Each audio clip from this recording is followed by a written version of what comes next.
The world's UFO hotspots have now been revealed. The Defense Department has released a new document. There's a map included detailing where the most significant UFOs have been recorded based on reports from 1996 and then this year. I want you to take a look.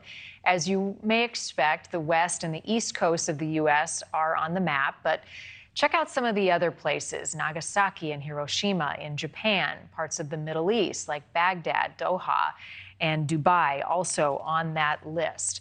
It comes from the Pentagon's All-Domain Anomaly Resolution Office, or the AARO. It was formed in July of last year. There is a website. It provides updates, or it's supposed to, on resolved UFO cases as they are declassified.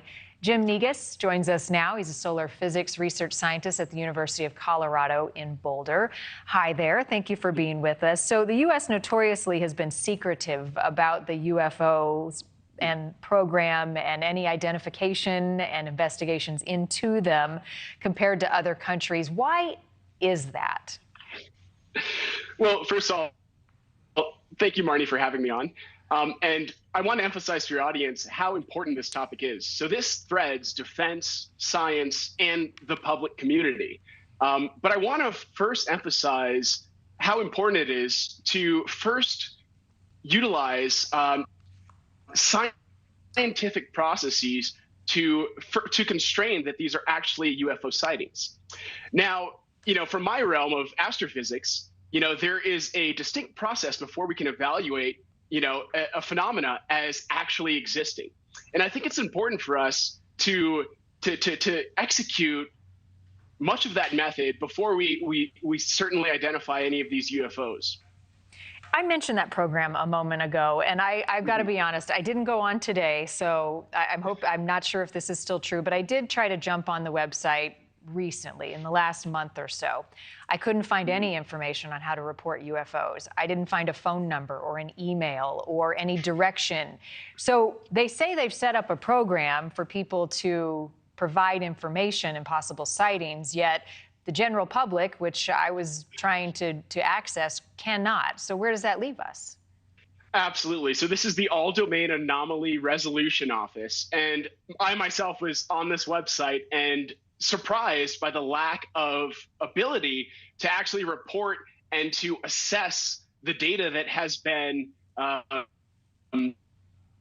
shown on this portal.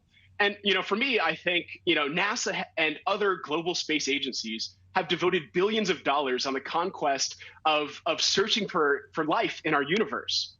And so, for me, I think, why not create a ground-based observatory dedicated towards these sightings? Technology has grown so exponentially that an amateur astronomer can today take brilliant images of nebulae and stellar clusters and dying stars.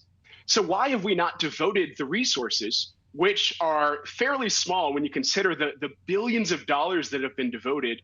Why not create ground-based observational observatories that can definitively provide high-resolution images to the public? Right, and by not doing that, it leads to more skepticism in the public, right? If we don't have definitive information, if we don't have high-resolution images, people go, well, maybe you have them and you're not sharing them with us. So it leads to speculation as to what may and may not be. It also, back to that website, it's a website the Pentagon set up. Does it indicate to you they're not taking this seriously, that people want to know and have a desire to know? I think there are certainly more steps that could be taken. And I want to provide a quick sort of parallel. So from the astrophysics community, we have many surveys that look at millions of galaxies. And certainly those numbers are too large for just the scientific community to analyze. So what we've done through a Galaxy Zoo process is provide a public portal where the public can come and see our data, can help us analyze what's real and what's not.